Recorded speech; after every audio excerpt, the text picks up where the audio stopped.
안녕하세요. 로맨티스트의 신동희 변호사 김장천 변호사입니다. 자, 오늘은 저희가 형사항소심과 네. 관련된 이야기를 해보려고 합니다. 보통 1심을 받고 나서 양형이 부당하다고 해서 항소를 제기하죠. 네. 근데 아무 생각 없이 항소를 제기하면 당연히 형량이 떨어질 것이다 라고 생각하면서 항소 제기하는 경우가 생각보다 많아요. 그렇죠. 어. 사실 항소심에 들어가 보면 이제 검찰도 항소를 했을 때 검찰의 의견을 받아들여줘서 재판부에서 오히려 형을 높이는 경우가 높이는 경우들도 있고 실제로 했던 사건들 중에도 예. 그런 결과를 받아들이게 되는 경우도 있어요.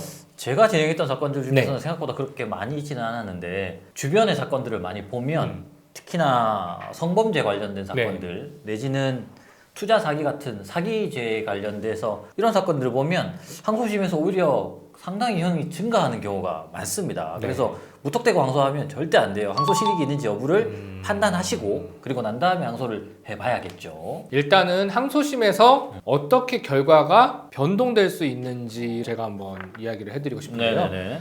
1심에서 뭐 징역 3년이 선고됐다고 칩시다. 그러면 항소를 하겠죠. 그렇지. 그러면 피고인 입장에서는 3년은 너무 높아. 뭐 2년 혹은 1년이 되기를 바라고 항소를 합니다. 결과는 정말 바라던 대로 줄어들거나 아니면 3년이 딱 맞는 것 같아. 이러면 결론이 뭐가 나오죠? 항소 기각이 나오죠. 항소 기각이 나옵니다. 그런데 원심을 파기한대. 그래서 줄어드나 보다 라고 생각했는데 3년은 너무 적다. 그래서 4년 그렇지. 혹은 5년으로 올라갈 맞아요. 수도 있다는 거예요. 맞아요. 형사소송법에도 이렇게 돼 있죠. 피고인이 자기를 위해서 이제 항소를 했을 경우에는 불이익 변경 금지 원칙이 적용돼 가지고 항소심에서는 형이 증가하지 않아요. 근데 검사가 항소를 하거나 검사와 피고인이 동시에 항소를 했을 때 이때는 형이 증가할 수도 있는 거예요. 그렇죠. 불이익 변경 금지 원칙이라는 거는 피고인 혼자 맞아요. 항소했을 때만 소위 말하는 올려치기는 당하지 않는다. 그렇죠. 근데 이제 피고인이 항소하면 검사가 가만히 있겠어요? 그렇죠. 항소하죠. 네. 그러니까 이제 항소 여부를 고민을 하셔야 되는 거예요. 최근에 네. 이제 뉴스를 보니까 항소심에서 오히려 형이 높아진 사례들이 있더라고요. 네. 그래서 이제 하나를 말씀드려 보면 우리가 저번에 이런 얘기 했었죠. 층간 소음을 해가지고 아랫집에서 윗집을 보복으로 보복 소음을 막 낸다든지 했을 때는 무슨 죄로 처벌이 가능하다고 했죠? 스토킹 처벌법. 그렇죠. 네. 그렇습니다. 스토킹 네. 처벌법과 경범죄 처벌법. 맞아요. 1심에서 그 아랫집 그 부부에게 각각 벌금 700만 원이 선고됐었어요. 항소를 했겠죠. 700만 원 너무 과하다. 네. 근데 항소심에서 남편한테는 700을 깨고 징역 6월에 집행유예 2년을 선고했어요.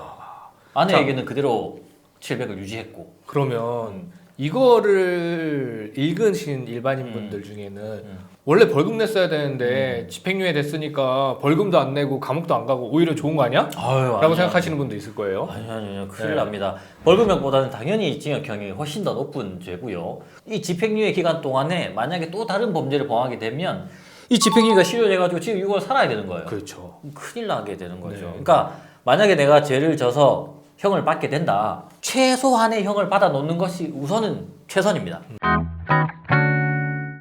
자, 최근에 있었던 다른 사건을 한번 이야기해 보려고 합니다. 네네. 자, 아동 청소년의 성보호에 관한 법률 위반 등의 혐의로 구속 기소된 중학교 교사예요. 징역 4년이 선고가 됐습니다. 1심에서? 사실 징역 4년이 가볍다고 볼 수는 없지만 또 그렇게 무겁다고 볼 수도 없는 그런 거 같아요. 형이었음에도 불구하고 항소가 이루어졌나 봐요. 그런데 항소심에서 징역 4년이 너무 약하다. 그렇죠. 낮다. 너무 약하다는 의견을 내비치면서 징역 6년을 선고했어요. 아, 2년이나 늘어났네. 그렇죠. 그리고 징역 6년 정도면 사실은 형량이 일반적으로 꽤 센 편이죠. 센 편이죠. 네. 그래서 징역 6년과 성폭력 치료 프로그램 이수 40시간, 아동 청소년 및 장애인 관련 기관 등의 취업 제한 10년이 함께 명령됐어요. 재판부 판결을 좀 보니까 아마 1심에서 합의가 되지 않았던 것 같아요. 항소심에서 합의를 하면 형량이 좀 줄어들지 않을까라고 판단을 해서 항소를 한 것 같아요. 그런데 항소심에서 합의가 안 된 것 같아요. 항소심에서 합의가 안 됐으니까 항소심 재판부에서는 나머지 1심 판단을 그대로 이제 내용을 보고 판단을 내렸겠죠. 그리고 사실관계나 이런 것들을 보면 아동 청소년에 대한 학대도 있었고 이런 부분들이 너무 심했다라고 판단을 해서 이제 올려치기를 한 거죠. 그래서 제가 아까 말씀드렸잖아요. 이 합의가 관련된 성범죄나 이런 것들은 반드시 합의가 된다는 보장이 없으니까 합의 가능성이 어느 정도 있을 때 그때 항소 여부를 판단을 하시고 만약에 합의가 안 됐을 때는 내가 형사홍탁이라도 좀 많이 하겠다 이런 생각이 있어야 항소심이 가능한 거죠. 네. 이 영상을 보시는 분들 중에 실제로 항소를 하는 것이 이익일까? 라고 생각하면서 영상을 보시는 분들이 있을 거예요. 근데 일반적으로 상담을 해보면 항소심에서 어떤 변동 사유가 있으면 형량이 줄어든다고 하는데 원심 때 판단받지 못했던 이런 부분이 변동이 있으니 예를 들면 뭐 대표적인 게 합의 같은 거죠. 그렇죠. 변동이 있기만 하면 무조건 형량이 줄어드는 것 아닌가요? 라고 이야기하는 경우가 있어요. 그러나 꼭 그런 건 아니죠. 그렇죠. 그러니까 뭐 예를 들면 합의를 보지 못했던 사람과 합의를 본다고 해서 무조건 형량이 줄어드는 것은 아니에요. 물론 가능성이 크죠. 그렇죠. 이게 뭐 변동 사유가 없으면 그러면 원심 때 이미 주장할 건 다 주장했어요. 그럼 항소심에는 특별하게 변동 사유가 없는데 그럼 항소 기각되는 건 아닌가요?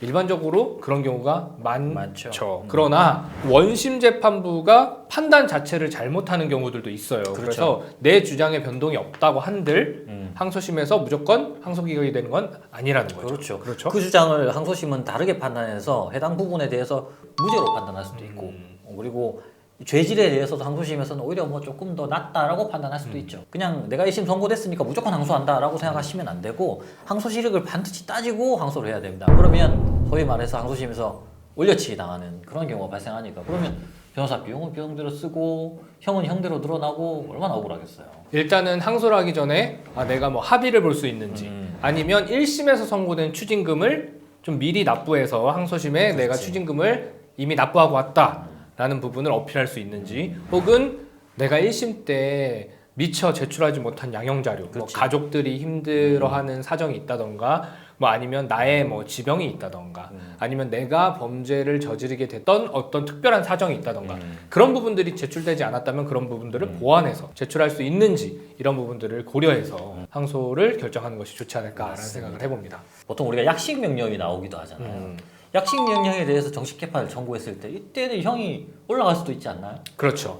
과거에는 약식 명령에서 정식 재판 청구를 하더라도 피고인의 그 벌금이 증가되는 일은 없었어요. 맞아요. 그러니까 그대로 확정되거나 아니면 줄어들거나 둘 중에 하나니까 당연히 하는 거죠. 무조건 하지. 이렇게 하니까 약식 명령에서 정식 재판 청구가 너무 많아. 다 할 수밖에 없죠. 그러니까 어떻게 변동됐죠? 지금은 올려질 수도 있습니다. 그렇죠. 벌금 200만 원이었는데 정식 재판에서 벌금 300만 원 선고할 수도 있는 거예요. 사실 약식이니까 벌금형이 징역형으로 바뀌는 경우는 뭐 사실 거의 없겠지만 벌금형 액수는 상향될 수 있다. 그래서 약식 재판 받았을 때 정식 재판 청구하는 특별한 사유가 있어야 된다라고 생각하시면 될 것 같아요. 네, 이 부분도 신중하게 검토가 맞습니다. 필요하겠죠. 네. 자, 오늘은 형사 1심 선고를 받았을 때 항소하는 것에 어떠한 판단을 해야 하는가에 대해서 뭐 사례와 의견을 나누어 봤습니다. 그러니까요. 무조건 항소할 것이 아니고 항소 실익이 있느냐 여부를 판단하셔서 항소하시는 것이 좋겠다 생각하시면 좋을 것 같아요. 네, 꼭 법률가의 조력을 받아보시길 바라겠습니다. 오늘은 여기까지 말씀 나누겠습니다. 감사합니다. 감사합니다.